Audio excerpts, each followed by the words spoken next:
Morning. Good morning. It's so good to talk to you guys. And for the folks that are just kind of catching up with boy band, how is the competition this year? Hard. It's fierce. Fierce. It's been incredible. These guys are fighting for their lives, yeah. their professional careers, their futures. So it's definitely it's fun to watch. People are enjoying it so far. We're enjoying the process of just helping mentor these kids and seeing them grow every single week. Yeah, and these guys really, obviously, they really want it. To be in a boy band is, quite special. Yeah. So yeah, it's nice to see them kind of really working hard and then, doing brilliant performances on a Thursday night. It's incredible. So what's it like for both of you all to step into the role as mentors all these years later? Do you remember what it was like for these guys being that young age and hoping to make it big? I mean, I'll tell you honestly, coming from the youngest member of my group, this is a whole new thing that I've never been a part of. I'm kind of like learning on the job. I do have over 24 years of experience, so I'm able to kind of apply that to this competition and the mentoring process. Or there, I got a lip right there. Sorry, to the mentoring process. But yeah, it's kind of it's a lot of pressure at times to have to judge these kids and then at the same time encourage them and to help them grow and to give them tips. They get one shot out there to really to just get it right. So we're learning on the job and it's fun, but it's going to be incredible to see what happens all the way. So both of you guys, having been part of successful groups, watching what they're going through on this show, if you guys had both had to go through that to be on your respective groups, would you guys have made it? Oh my goodness, would we have made it? I think she would definitely have made it. I think I would have worked very hard. Even I also am the youngest in the Spice Girls, but I remember that we worked very, very hard. I listened to lots of people. I listened to my choreographers. I listened to my vocal coaches. I listened to people around me. But you kind of focus, and this is what these boys are doing now. And as architects, we are there. We want to just encourage them, build them up, give them kind of advice of what we went through. And they're really taking it on board, and they're working so hard. They really are brilliant. They kind of rehearse, all week and the weekends, and they're coming together as a team, and they're enjoying the process. It's lovely to see. They're always smiling, aren't they? They're enjoying the process so much.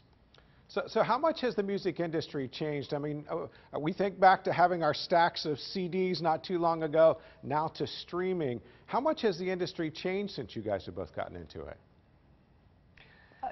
Hugely. I like that. We were actually just having this conversation about social media, yes, like backstage right yes. here, and it's such a big part of these kids' lives, and sometimes we just can't understand, and it's just difficult for us because we didn't have that back then, and so we have to consider that when we're judging, when we're advising, and all these different things that because they're getting advice out there from their fans. It's just such a big part of it, but we're embracing it as much as we can, and I think that's one of the biggest changes. It's a good thing. Don't get me wrong. Like having social media.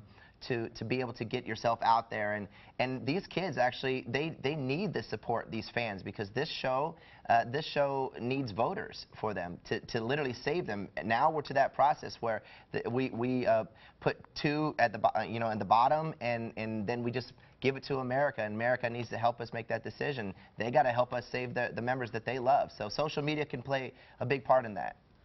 So what's the biggest words of wisdom that you guys have for some of these young singers just starting out?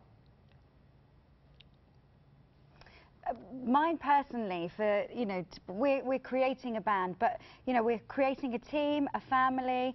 We want them to look after each other, to rely on each other. That is the biggest part for us. We've both spoken about it so much to these boys. They're going to have the best time of their lives once they're out there on tour, making albums. They're going to have such a brilliant time if they are a team and they work well together. That is personally my main focus. I want them to really look after each other. And for me, I think it's always about just having fun, you know, because that shows when you're watching, when people are watching live, seeing them perform. It is a competition, and it's a very serious thing, and these are very competitive boys. But when you have fun, you know, with it, there's certain, you know, contestants like, you know, Brady Sutton. I see him having fun, and there's this, it's just this energy, or, you know, Devin Hayes, you know, having this energy and this fun. It just translates on television, and so I think if we can, if they can still keep that and that youthfulness throughout, you know, the beginning of their career after they form the band, I think they'll be very successful. Nick, I know you've been touring some with the Backstreet Boys. Emma, it's been a couple of years since Spice Girls have gotten together. Any chance of a big tour? That's what everybody in the newsroom wants to know today. Do you know what? We love performing together. I would love to do something, but it's quite difficult. You know, we're all mummies now. We've all got you know, children in school, but you know, who knows? I think it's something that would be amazing for, you know, our fans. They are just so supportive, and they've been there from day one, and they just follow us the whole time. They've been incredible. So I personally would love to do something for them, and fingers crossed, you know, we'll kind of get something together at some point.